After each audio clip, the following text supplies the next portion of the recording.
Would you like to start your own podcast? Or do you already have a podcast but wish you could focus more on recording great content and spend less time on all of the technical aspects? Fear the Beard Media wants to help you start a brand new podcast or maintain your existing feed absolutely free. When you join the Fear the Beard Media Podcast Network, we'll produce, post, and promote your podcast free of charge. That leaves more time for you to focus on what really matters: creating awesome audio content. If you're interested in joining the Fear the Beard Media Podcast Network, email us at fearthebeardmedia@gmail.com. Football, the All-American game, is in fact a Canadian invention. The year was 1874, and the McGill University football team first implemented the modified rules of English rugby in a game with Harvard. The potent offense of today's game was not yet evident, and the game ended 0-0. In 1891, the Canadian Rugby Union was formed, followed by the birth of the Big Four, comprising teams from Hamilton, Toronto, Ottawa, and Montreal. Our modern-day game certainly has no monopoly on competitiveness. Howdy, folks, and welcome to Week 3 of Daily Fantasy CFL. I am Crazy Gaby, your stand-in host for someone more competent about the Canadian Football League. Hopefully that'll happen at some point in the future. But as it is, you have myself, and you also have John Buffalo 66 Sullivan. John, how's it going today? It's going pretty good. Thanks for having me back. I'm ready to get right to it and talk about another week of CFL. I think we might do it kind of like we did last week, start with the review and then maybe talk about questions that we got, and then do the preview of the Week 3 that's upcoming this Thursday. That sounds like a great idea to me, and I'm sure the listeners will love it as well. So we will dive right in. And I see first note you kind of left here is that you thought the Thursday games were impressive and the Friday games were boring. Just right off the bat, let me ask, does that mean that the contests, since they were so heavy on the Thursday only and the Friday only contests as opposed to the ones that combined both days, does that mean that probably a little more exciting for people who are actually playing in the Thursday contests only as opposed to the Friday only ones? Well, you know, I don't know if that's true from a fantasy perspective, a DFS perspective, because the games themselves, I felt like the two Thursday games were very interesting to watch, and the two Friday games were kind of like like I said early in an earlier podcast that the CFL didn't have very many games where you'd want to turn it off before the fourth quarter. Right. And we did have a game. Definitely, we had at least one game on Friday like that, if not both. But from the fantasy perspective, that's the thing about DFS, is even if the game is kind of a boring clunker, you can still have a sweat if you need, relying on a player to perform, or in some cases not perform, to cash your contest or win your GPP or your heads up or whatever you like to do. Now, I see your DK cash lineup, the one that you gave out to folks, didn't do very well. You faded Trevor Harris and Chris Williams. That combo, was that the main reason, or was it a combination of other factors as well? I didn't actually, because I can't play DFS. Right, full disclaimer. In New York, I didn't actually, I obviously haven't entered any contests. I created lineups. Last week I went through by hand and calculated what I had scored. This week I didn't even bother doing that, because if you didn't have Trevor Harris and Chris Williams, or if you're playing my lineup against the lineup that had those two players, you're going to get crushed. So, and I know that obviously they played on Thursday, so if you had those two in the Thursday only slate were owned over 50%. So they were very highly owned players, and it was one of those situations of the chalk hitting. The chalk not only hit, but it was like the highest scoring combo. So I faded those, and my lineup didn't do horribly, but it didn't score that. I probably scored pretty close to what I scored last week, but I feel like the majority of the lineups you would have faced had that combination or one of those two guys, and that would have pretty much doomed you. So I think you had to have those two guys in your lineups to cash a GPP. Obviously not the Friday only, because they weren't playing on Friday, but any other combination of contests we can talk about more about them when we go through the games here. All right, let's get right to that. The Red Blacks versus the Alouettes. I keep wanting to say Owls, by the way. Every time I hear Alouettes, their logo is not an owl, correct? No, they actually have an alternate uniform that I really like. They wore last year. I don't know if they're going to wear it this year, but it looks kind of like the Oregon Ducks uniform with like the feathers on the shoulder pads type of thing. But it's a gray with a white number. It's like a light gray with a white number. And it's really cool looking. And I don't know if an Alouette is a bird or not. I think they do have a bird in some of their logos. Don't ask. I'm not an expert on logo history. That's a whole nother podcast. Yes, this game looks like it is a bird, by the way. I went ahead and went with Google, and it is a bird. It's unfortunately not an owl. It's looks more like it's got a crazy like mohawk too. All right, all right. I'm officially sold. I'm sold on the Alouette. So go ahead, please continue. This game had everything. It was very chippy. A lot of extracurricular activity, as we like to say. Actually, it had a lot of injuries. Unfortunately, you don't like to see anybody get hurt, but that impacted the game. It had a lot of big plays. The Montreal is not playing this week, so we won't talk about them very much. But very quickly, Duron Carter, their number one receiver, got ejected. He scored a touchdown and then went over to taunt the Red Blacks bench, and he bumped the Red Blacks head coach, who fell down. I like it. So that actually made SportsCenter, which was interesting because SportsCenter almost never covers CFL. Now, was it intentional? Was the guy flopping? Was this like a Euro flop by the coach? It was kind of a flop. It really was. The coach got fined, but Duron Carter got suspended one game. So the Owls are off this week. So next week he won't play. So that's important for fantasy. On the other side of the ball, or on the other side of the field, S.J. Green, their other big receiver, had a horrible knee injury. He is out for the year. And then they also had an issue with the running back, Sutton, and he missed some time in this game, and we really don't know his status. So their big three offensive weapons all had issues. So that's, we can talk about that next week when they come back to play. But the real story here is Trevor Harris with the Ottawa Red Blacks, the quarterback, and Chris Williams, the wide receiver. These guys connected. Chris Williams had, another huge game, 170-something receiving yards and a touchdown. And he scored most of his big yardage on these crossing routes. Instead of, like, against the Eskimos, he scored on these bomb, long passing plays. This time he had these kind of crossing routes where he just had enough room on the field to kind of turn the corner before he hit the sideline and just keep going down the field. And I kind of faded them last week because Chris Williams did not have these kind of stats when Henry Burris was the quarterback for Ottawa. And Henry Burris was their quarterback last year, was the MVP of the league. But he didn't give Chris Williams big numbers like this. Trevor Harris is clicking with Chris Williams. Why? I don't know. Who knows? But I don't know. I think that Trevor Harris is definitely the number one quarter. I think Henry Burris is going to be holding the clipboard even after he's healthy again, because this team seems fairly unstoppable with this combination right now. It's just serendipity. I don't know how else to put it, but it's a good movie, right? I guess so. I don't know, but not a huge Jeremy Piven fan. He was in that, I believe. Fair enough. But we'll talk more about the Red Blacks in the coming up the preview part. But that's something to keep an eye on going forward. Trevor Harris, he's going to be the number one guy going forward, I think. So let's move on. I think that's a good idea. Very good advice. We will, in fact, move on. And that will take us to the next contest, the Argonauts versus the Rough Riders. And it looks like things were predictably rough for the Riders. Well, yes. It was the question mark. We talked in the very first podcast about Montreal and Saskatchewan being the question marks of the league. And we didn't know what to expect.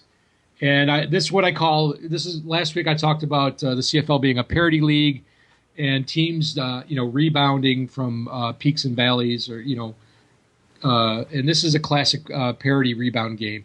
The Argos got crushed in week 1, and they came back and performed well in week 2. I expected Saskatchewan to put up points on the Toronto defense, and they only scored 1 touchdown. That was very disappointing. And Darian Durant was the quarterback I played last week. He didn't do horrible. I think he scored me about 20 DraftKings points. He had 300 yards passing. He had 1 touchdown pass.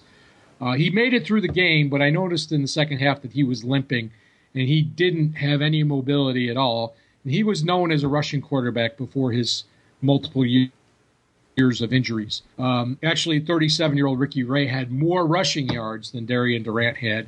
Durant, I think, is 34, so neither one of them is very young, but I expected more out of Durant. So that's kind of a red flag for me going forward. And Naaman Roosevelt, I always called him Naaman Roosevelt. I've been bad with first names the whole season so far, so I may stick to last names only going forward. But Roosevelt is the number 1 target for Saskatchewan, and he didn't have a huge game, but he's definitely going to be the guy, the primary option for them. And the one guy I did put in my lineup that is also looking promising is Kendall Lawrence. He did all the returns, and he also got 2 catches on offense and 2 rushes on offense. Even though he's listed as a wide receiver, look for him to get carries. He's going to be a good option going forward. And also, Saskatchewan was in the game. They were down 7. They were down 10, and they tried to kick a field goal to go down 7, and they missed and got a single, so they were down 8. They were down 9. Can't remember exactly, but then they had the ball back, and they were down 10 with about 5 or 6 minutes left in the fourth quarter, and it was 3rd down and about 8, and they decided to punt, and they weren't really super deep in their own territory, but they were on their half of the field, and that's just horrible end of game management by Saskatchewan coach. Which, that I will talk a little bit more about the Saskatchewan coaching staff in the preview section, but it's not that he's a bad it's not that he's a bad coach. At all. As a matter of fact, he won the Grey Cup last year, but I thought it was a poor decision if they were actually trying to win the game. It felt like they were playing. It felt to me like Saskatchewan was still in preseason mode. That's what it felt like to me. So it will be interesting if we see more out of them, and we'll know a lot more this week. All right, let's bring it on over to the BC Lions against the Tiger Cats. Now this game, one thing I have real quick. They're called the Tiger Cats, right? Yeah. What did that... I mean, it bothers me. Like, do you think it's over? Do you think it's overkill? Well, it's just we're not called like the human bipedals, for instance. It's just I don't quite get it. It should be either tigers or cats. Well, I think, again, I'm not a logo history, team name history guy. Okay. That might be something that I can bring to the table next podcast. You're so multifaceted, let me tell you. Yes, but my assumption was it always was to kind of disassociate them with the Tigers or any other teams maybe that were American football related somehow. I think that Hamilton. I don't know how familiar you are with the cities. Hamilton's about an hour away from Buffalo. And it's a steel town. It's a blue-collar town. And they have a little bit of an identity crisis because they're so close to Toronto. And Toronto is such a huge city. And they obviously have a big rivalry with the football teams between Toronto and Hamilton. But that's, Hamilton's, they have an AHL hockey team, but their one major sports franchise, if you will, is the Tiger Cats. So they're very proud and protective of that. But I'll have to see if I have any friends in Hamilton that I can find out what the deal is with that. But this game was very interesting from a strategy coaching perspective. The weather was actually kind of nice. If you were a spectator, it was partly sunny, but it was very windy. They had gusts up to like 20, 25 miles an hour.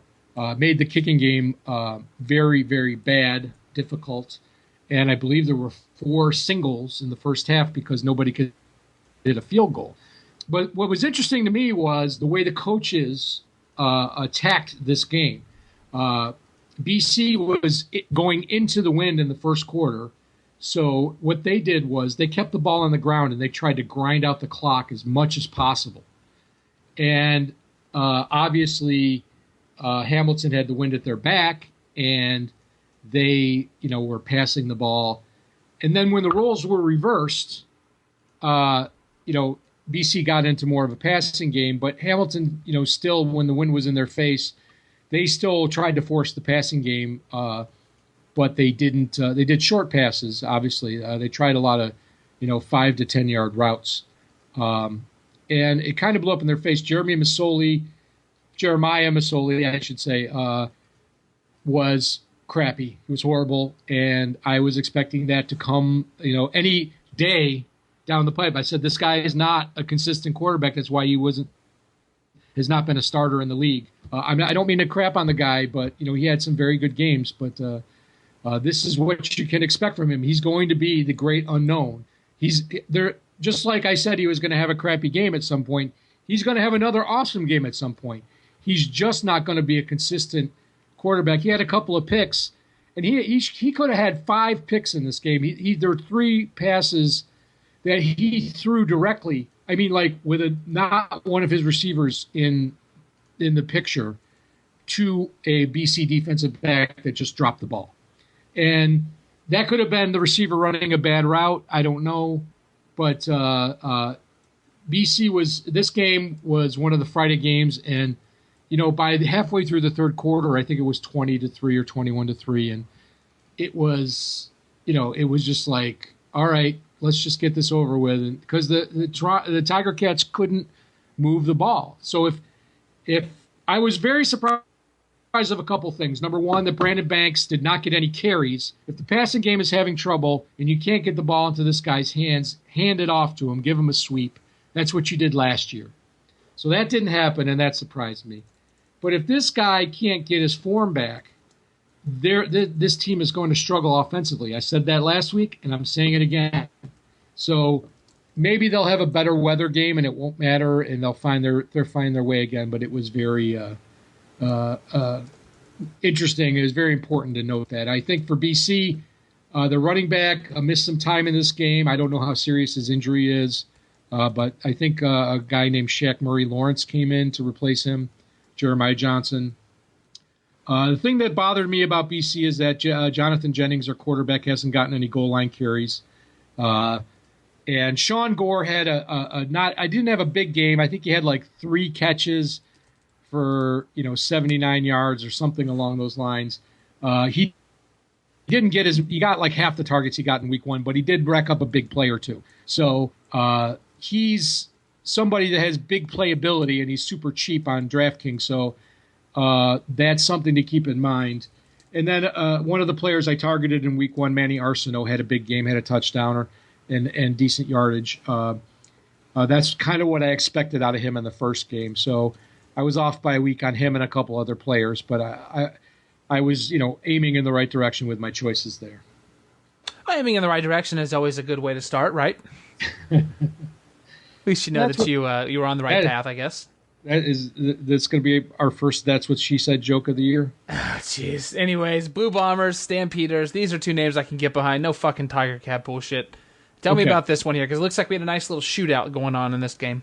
It does look like we had a shootout, except it's exactly the opposite of that. This game was a complete blowout, and this is, again, the effect of engaging your fans till the fourth quarter because of daily fantasy sports is a classic example of this. The Stampeders, I mentioned briefly. I didn't really give this game a full preview last week, but the Stampeders are really good at home. They rarely lose at home. They're like, and the betting line reflects that. I think they were like minus 550 on the money line, which is pretty steep for a pro football team. You get the Patriots at home in the NFL. They're usually like minus 200, minus 250. Anyway, Calgary was actually trailing in this game 7-3. They missed a field goal. It was a field goal and a safety. They had 3 points, but Winnipeg blocked one of their punts and returned it for a touchdown, or returned it right to the goal line, and they scored it immediately after. I can't remember which, but so Winnipeg actually led 7-3, and then Calgary started to click, and Winnipeg had the ball and was moving the ball at the end of the first half. They had a chance to at least kick a field goal and keep it with a 7-point game. It was 17-7, I believe, at the time. And they totally mismanaged the clock, and they did some kind of like screen pass, and the guy didn't run out of bounds. And they were in Calgary territory, and it was probably a pretty easy field goal for their kicker, Justin Medlock, who's a very good kicker. I know DFS people don't follow the kickers, but so anyway, it ended up huge mismanagement by the Winnipeg coaching staff. Another red flag there, and it was 17-7 at halftime. Second half, Calgary comes out, and they just offense starts to roll. Before you know it, it's 36-7, Calgary, and basically they call off the dogs at that point. So in the fourth quarter, Bombers keep their starters in. Drew Willie gets 2 touchdowns in the fourth quarter, and it's 36-22. So it looks like a respectable score. I actually posted on my Twitter page that I didn't have an official play for this game, but I kind of liked the Bombers plus 11 because that's what they were getting. And if they had made that first half field goal at the end of the first half, they would have actually ended up pushing that 11-point spread. So like I say, you're never really out of it in the CFL, even when you're out of it. I mean, they didn't have a chance to win the game outright, but they did even they realistically had a chance to cover, even though they were horrible. But from stats perspective, it looks like Drew really had a good game because he had the touchdowns and he had all those passing yards at the end.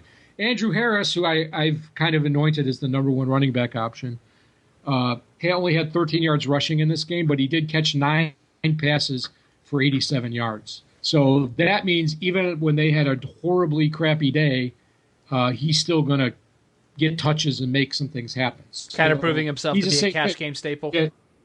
Yes. And going back to the theme of players I hit in week 1 that clicked in week 2, Jerome Messam had 136 yards rushing, although he didn't have that short yardage goal line carry that they had a situation or two where they were down there. Which concerns me. They're not giving this guy the ball. But from what I had read online, that he had made some complaints publicly and privately to the coaching staff that he wasn't getting enough touches after week 1. And they kind of obliged him there. And Marquay McDaniel, which is a wide receiver that I had picked in my GPP week 1, he had a touchdown catch and substantial yardage. They had bounce back weeks. And one other player, Joe West, seems to be the target, the guy that gets the most targets of the Calgary receivers, and he's fairly inexpensive, so that's kind of a value play that you might look at going forward. So I think that they looked good, and they're going to look good at home. It'll be interesting to see how they do on the road now. So that's it for the reviews, and I guess we can move on to talking about questions or information people might want to hear about. Yeah, so before we get into the previews of this upcoming week's games, you had mentioned wanting to kind of go over things that were common questions on Twitter or any sort of information maybe you could give people to assist in their research process. So I'm going to ask you about stats because that's what you have kind of marked down here. You said you've got a lot of questions from folks about the best way to measure offense for CFL, and I think this kind of goes hand in hand with what you've talked about before, where it's not simply take a look at the targets and match those up with different receiving options like traditionally you would think of in the NFL, and you've got a few traditional measurements listed. So before we go into each of them point by point, did you have anything maybe on the macro side of things that you wanted to mention about the best ways to measure offense for the CFL? Well, I wanted to talk about this from I don't consider myself an analytics expert by any means. I leave that to the algorithms. But if you're looking at the numbers, if you're going to be a numbers guy, you have to look at things differently for CFL. We'll talk about these traditional measurements that most people are familiar with. But because of the scoring system for DFS, you've got to take a completely different viewpoint. So let's get started with some traditional measurements that you might look at for fantasy football. Okay. We'll kick it off then with points scored per possession. Okay, well, this is one that's actually a little more advanced for your basic fantasy football. But you look at how many times a team's offense had the ball and how many points they scored for each time they had the ball. And because the kicking is so prevalent in CFL, this is a kind of a tough stat to figure. You could probably do touchdowns per possession, but points scored per possession is probably not a good monitor of that. And then moving on to the next one, we have yards per attempt, and you could talk about yards per rushing attempt and yards per passing attempt. And that will give you a good value of how strong somebody's running game is, or how strong somebody's passing or big playability of a passing game. But again, tough to help with a DFS scoring because that's the goal we're shooting for. And we're trying to find some kind of metric that we can use to predict good DFS scoring. So the next one on the list, time of possession. This is a fairly standard, it's raised a lot in the football broadcasts. You'll see the broadcasters talk about time of possession. A fairly simple stat to follow, but again, if you have a team that has big playability, that's kind of a pointless stat because if they can score quickly, time of possession is not that big of a deal. First downs per possession. This is a good measurement of how a team can sustain drives. If they have a successful short game, a successful grind out yardage game, first downs per possession is a good indicator of that. Again, may not apply to DFS scoring. And the final one is red zone efficiency. We talk about how often teams get in the red zone and how often they score touchdowns. Obviously, for DFS purposes, it's how many touchdowns they score per red zone visit. And once again, that eliminates big playability. So if somebody scores from the 50-yard line, that's not red zone efficiency stat. It's only if they're within the 20-yard zone. So like I said, CFL is a completely different animal. It's kicking is removed from the scoring. So touchdowns are king. And you have to, any measurement, the analytics measurement you have to use has to include touchdowns. So what we need to discuss are what type of measurements we can use that involve touchdowns. And I have three different what I think are measurements that you can incorporate into your research if that's something you do. I've said all along that I think watching the games is the best use of your time. You're going to find out the most because you're not going to find out anything about coaching decisions and whatnot in just the numbers. So anyway, here's my CFL analytics guy suggestions. Number one is average yards per touchdown carry or average yards per touchdown reception. That would be one thing I would look at. That would look at the big playability of each team's running game and each team's passing game.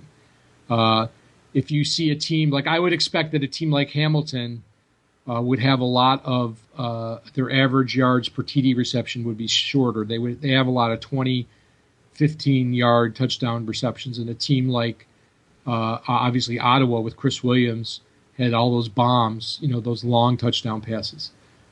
So that's a stat that will kind of determine, that kind of explosiveness. And also number of offensive plays per touchdown can also be broken down into number of passing plays per touchdown, number of running plays per rushing touchdown, number of passing plays per passing touchdown.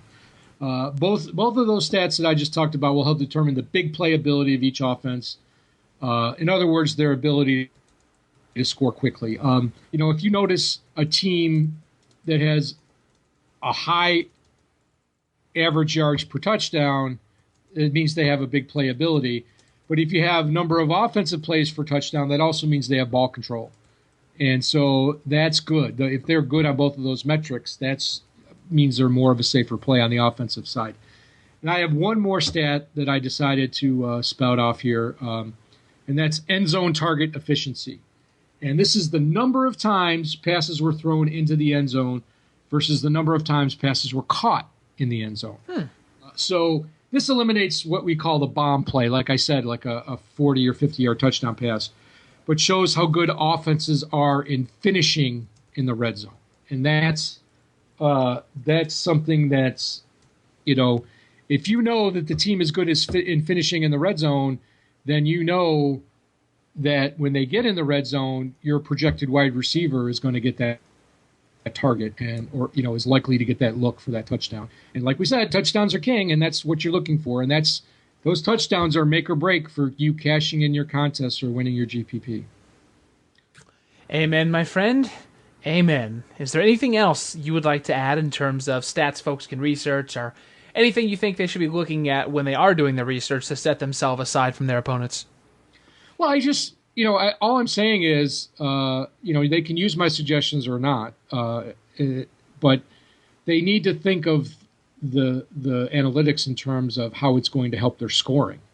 You can objectively say that one offense is better than the other, and that might help you if you're placing a sports wager. But if you're playing DFS, that doesn't mean anything. It means you need to know which players are going to score touchdowns. You can pick guys that are going to get yards, but you need to have those scores as well. That's the difference maker. All right, we'll be back in just one moment to talk about Week 3 previews, but before we do that, a special word about one of our sponsors. Howdy, folks. Gabriel Crazy Gaby Harbor here, founder of Fear the Beard Media. Are you a fantasy sports fan? If so, I've got an amazing offer for you. Rosters.com allows players to draft a new team every day, which is basically the most enjoyable aspect of traditional fantasy sports. This is called daily fantasy sports, and you may have heard about two of the leading companies, FanDuel.com and DraftKings.com. I can't personally vouch for them the way I can for the team at Rosters.com, though. The entire staff cares deeply about each player's experience, which is why I trust them to take care of you. And get this, here's an offer you won't find anywhere else. If you sign up and deposit $20 right now at Rosters.com using promo code CRAZY, you'll receive an additional $20. For those of you counting at home, that's a total of $40 you can use to enter contests right away when you deposit just $20. Again, to cash in on this offer, simply sign up now and deposit $20 using promo code CRAZY at Rosters.com, and their team will credit you an additional $20. So we got Winnipeg at Hamilton. Go right ahead, my friend. Okay, we got Hamilton as a 9-point favorite, and 52 points is the over-under. So the big question I have is which Tiger Cat... I know you don't like Tiger Cats, so I'm going to say which Hamilton team is going to show up in this one. Is it going to be the Week 1 team that scored 42 points on the road, or is it going to be the Week 2 team that scored 3 points at home? If their passing game returns, it could be lopsided for him in the favor of Hamilton. Winnipeg, in their 2 games so far, has scored 14 and 22 points. That's not good in the CFL. So the Hamilton defense could be a sneaky play. You have Brandon Banks, the return guy. If he scored a touchdown, that would help the Hamilton defensive scoring. So considering they are playing Winnipeg and they're playing at home and they have Brandon Banks, sneaky play for the Hamilton defense there. You could probably expect, if it does become a lopsided game, more Blue Bomber garbage time like we had last week. However, Weston Dressler, who got knocked out in the first game, is back for the Blue Bombers, and he'll always be a good option. I assume he's going to be the number 1 target. He had 3 catches in his first 6 minutes of the game in Week 1, so I expect him to get 8 to 12 targets. Andrew Harris is always a good option. And if there's any weather issues, I haven't looked at the forecast. I'm not projecting that there will be, but you would think if there's any bad weather again that giving the ball to Andrew Harris would become a priority, so he should be a very attractive pick going forward.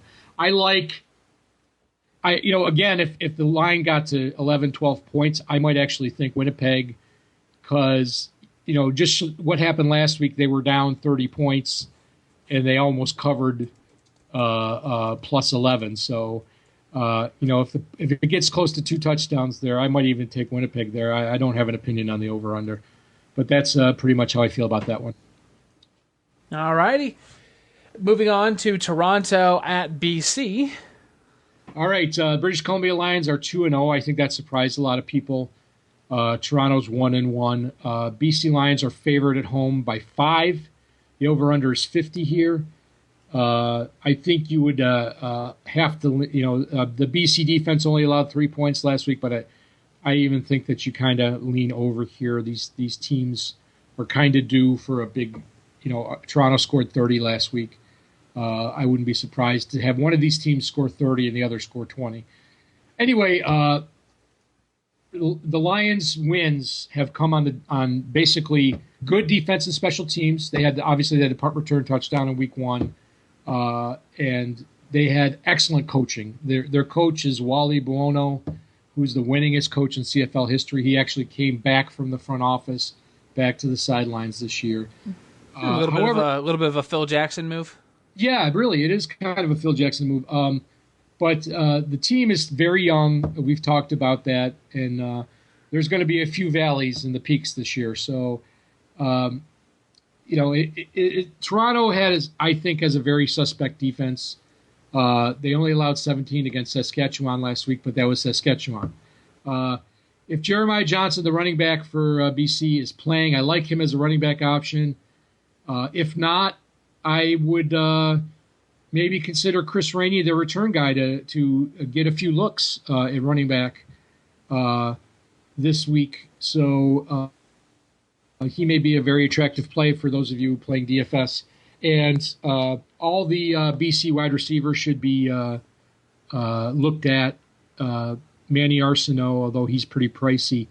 The other two top receivers for British Columbia are Nick Moore and Sean Gore, and they're both pretty cheap, and they're both going to get looks. It's a question of which one do you think is going to be the better value. I think Gore has more big playability right now. He's performed the first 2 weeks, but Nick Moore could very easily have that game this week. He's a big receiver. So on the Toronto side of the ball, Ricky Ray seemed to improve last week with his wide receivers, improved his chemistry. He had a good passing day. I'm still touting Torrey Gurley for Toronto. They didn't sync up. He did get targets again, but Ricky Ray threw a long pass to Hazleton, and Hazleton's been the guy that's produced, and Torrey Gurley hasn't. But I think at some point Torrey Gurley is going to have this big game, and I can't wait to say it might take 7 weeks, but after 7 weeks of failing, I'll say I told you so on the 8th week. But I think that he's definitely going to get looks. At some point, they've got to click. But as far as the wide receivers go, Hazleton and Shaw are the other options for Toronto. And I think this is I think a lot of people are going to be on the BC defense, and I think this is going to be the week to maybe play a Toronto receiver, because I think Toronto can score points. I don't think that's an issue with them. I think their defense is the issue. So I don't think BC is only going to allow 3 points again. I think they're going to allow 20 to 30 points this week. I don't like Toronto's running game at all. I would not play one of their running backs, but I would consider one of their wide receivers. And that's pretty much that's the game there. All right. Let's take it on over to Ottawa, where we've got Calgary taking on the aforementioned. Yeah, Calgary Stampeders versus the Red Blacks. And this game, which stuns me, is a pick'em. And 53 is the over-under. This is the game of the week. Like, if I was going to feature which game to broadcast. This Calgary won the Grey Cup 2 years ago, and most of the stars from that team are still with Calgary. One retired, and one or two has moved on to the NFL. But other than that, everybody's still there. And Ottawa, obviously, the first 2 weeks, they beat Edmonton at home, which was a big surprise. And then they beat down Montreal, also on the road. Although they didn't score as many points as week one, they were still impressive. And the question on everybody's mind is, do the Stampeders have an answer for Chris Williams, this wide receiver for Ottawa? He scored 41-something DraftKings points in week one. He scored 34 or 37, I can't remember which, DraftKings points in week two. But both weeks he was highly above the next highest scoring player. He was the number one scoring guy. So, when do you fade him, or can you fade him? That's the question we're asking out loud right here, right now. Do the Stampeders, do they have a plan to shut him down and force Trevor Harris to throw to the other receivers? That's the question. And Ottawa has a good receiver core. They have, Sinopoli and Ellingson and Ernest Jackson. They have other good receivers. So I think the safe play is Trevor Harris. And again, I'm being contrarian in saying, do you fade Chris Williams or not? I think if you're in a cash game, you're less likely to do it because it's likely that your opponent's going to have them and they cancel each other out. But I think in a GPP, if you're aiming to win, you got to be different. And I think Trevor Harris is the play, but maybe fade Chris Williams. He's also, expensive. And in the Ottawa running game, the Trayvon Van, the running back, got hurt. He's out. They have a guy they activated that's going to start, and I don't even think he's in the player pool for DraftKings. But the running game's a question mark, so I would stay away from that. On the Stampeder side of the ball, Calgary side of the ball, they're not the same team on the road that they are at home. You can see what they did at British Columbia in week one. You can't really. It's hard to fade Jerome Messam and Marquay McDaniel. They'll get touches, and Joe West has been the target king in Calgary passing game, so he's a cheap option. So if you want to get a little exposure there, you can take him. As far as the betting goes, I think you got to look for scoring in this game, and it really seems like a trap game. I have no idea why they price this game as a pick'em, but I am all over Ottawa as a pick'em. That is likely going to be an official play. The only thing that's stopping me from making it an official play right now is the betting limits. The game's on Friday, and they're not high enough for me. So when the betting limits get high enough where they place the amount I want to wager, then I'm going to cite that as an official play on my Twitter page. Very nice. And let's use that real quick as a plug for letting people know that you do often post betting plays on it's your Twitter account, right?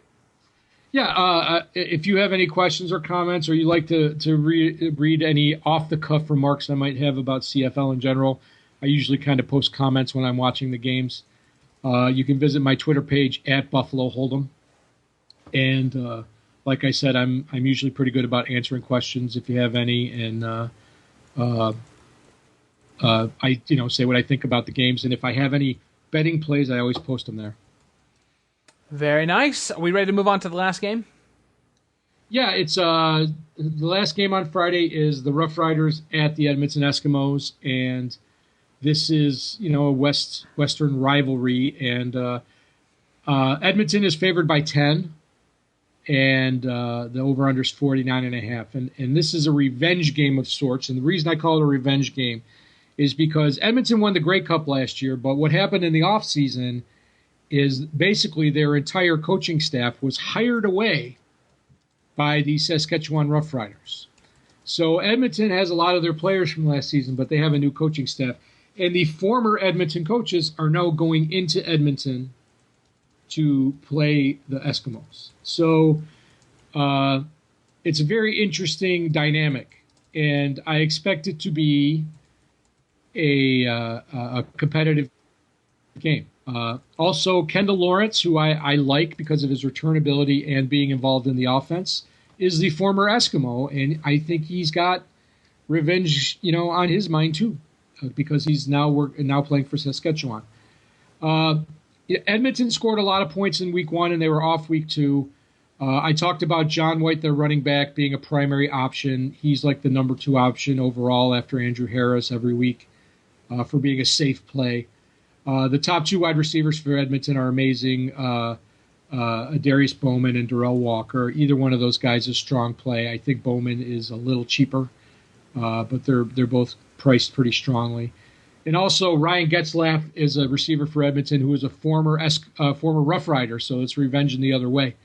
On the Saskatchewan side of the ball, I like Naman Roosevelt. He's going to be their targeted guy. Their running back Steele really impressed me. He doesn't like he fights for yardage, and he doesn't go down on the first hit. And he handled the ball very well. He just the offense didn't really get into the red zone for him to take advantage of that strong running game. So I like him to get a couple of touchdowns if they ever get into the red zone, and then John Childs is the other wide receiver for Saskatchewan, who has had the only touchdown for them last week. And he's a guy that for the price is a good value. So those are guys I would look at if I was playing DFS. You have to like Edmonton to win this game. The cover, I don't know about. I think that this game is going to be close. But before I would put money on Saskatchewan plus whatever points they're getting, I would like to see maybe 13 or 14 points. But I think at that point you would want to play Saskatchewan. What I really like in this game is the over. I think points are going to be scored. Edmonton showed that they gave up 45 points to Ottawa. They're going to give up at least 20 to Saskatchewan. I wouldn't be surprised if Saskatchewan scored 28. So you're looking at Edmonton scoring 28, and that's 56 points right there. So I like the over. That might be an official play. That's my feeling about the game. Assuming no weather issues. And again, I have not checked the weather, so I'm not forecasting anything. I'm not a meteorologist, nor do I play one on the internet. So that's it for the week 3 previews. I think there's some interesting games. There's reasons to watch all the games. There's if you go by Narrative Street, as we like to call it. Each week goes by, we know a little bit more and more. And I think as we get down the road into the second half of the season, you'll find that really helps for both fantasy purposes and betting purposes. All right. Well, John, as always, we appreciate you very much bringing your analysis and expertise to the podcast. If folks want to follow you on Twitter, they can do so at Buffalo Hold'em, spelled just like it sounds. Yep. And, of course, they can head over to your YouTube channel if they prefer to consume the podcast in that manner. You usually have it posted within a couple of hours of when we put it out here. I do, and my YouTube channel is Buffalo Hold'em as well, so you can just search that on YouTube. Of course, you can always search Daily Fantasy CFL Podcast. And you obviously cover all the other areas where that podcast is available. Yep, anywhere you would find a podcast located, iTunes, Google Play, Podbean, Stitcher, all the different places people consume podcast media. We are going to be there as well, so you can always subscribe. Make sure you get every episode as it comes ready. And, of course, you can subscribe to @FearBeardMedia. I guess technically that'd be a follow. @FearBeardMedia on Twitter. And we also send out a tweet as soon as the episode's available each week. So thank you all very much, and we will see you next week. Take care. All right, see you next time. Howdy, folks. This is Gabriel Crazy Gaby Harbor, founder of Fear the Beard Media. If you enjoyed this podcast, please consider pledging your support for Fear the Beard Media at patreon.com/Fear the Beard Media. I've got big dreams for the Fear the Beard Media podcast network, but those can't be realized without the support from listeners like yourself. Your support will help us grow the Fear the Beard Media podcast network so we can help more talented broadcasters get their podcasts on the air. I've created some unique and hopefully entertaining reward levels for all of our patrons on Patreon, starting from as low as just $1 of support per month. It would mean the world to all of us if you chose to pledge your support at patreon.com/Fear the Beard Media. Thanks for listening. Make sure you subscribe to this podcast via iTunes, Google Play, or through any other major podcast directory. Head over to fearthebeardmedia.com and check out all the podcasts on the Fear the Beard Media Podcast Network. If you're interested in starting a podcast or joining the Fear the Beard Media Podcast Network with your current podcast, email us at fearthebeardmedia@gmail.com. We'd love to get you on our network, absolutely free, no cost to you. Follow us on Twitter and Snapchat at FearBeardMedia and on Instagram at Fear the Beard Media. Until next episode, take care.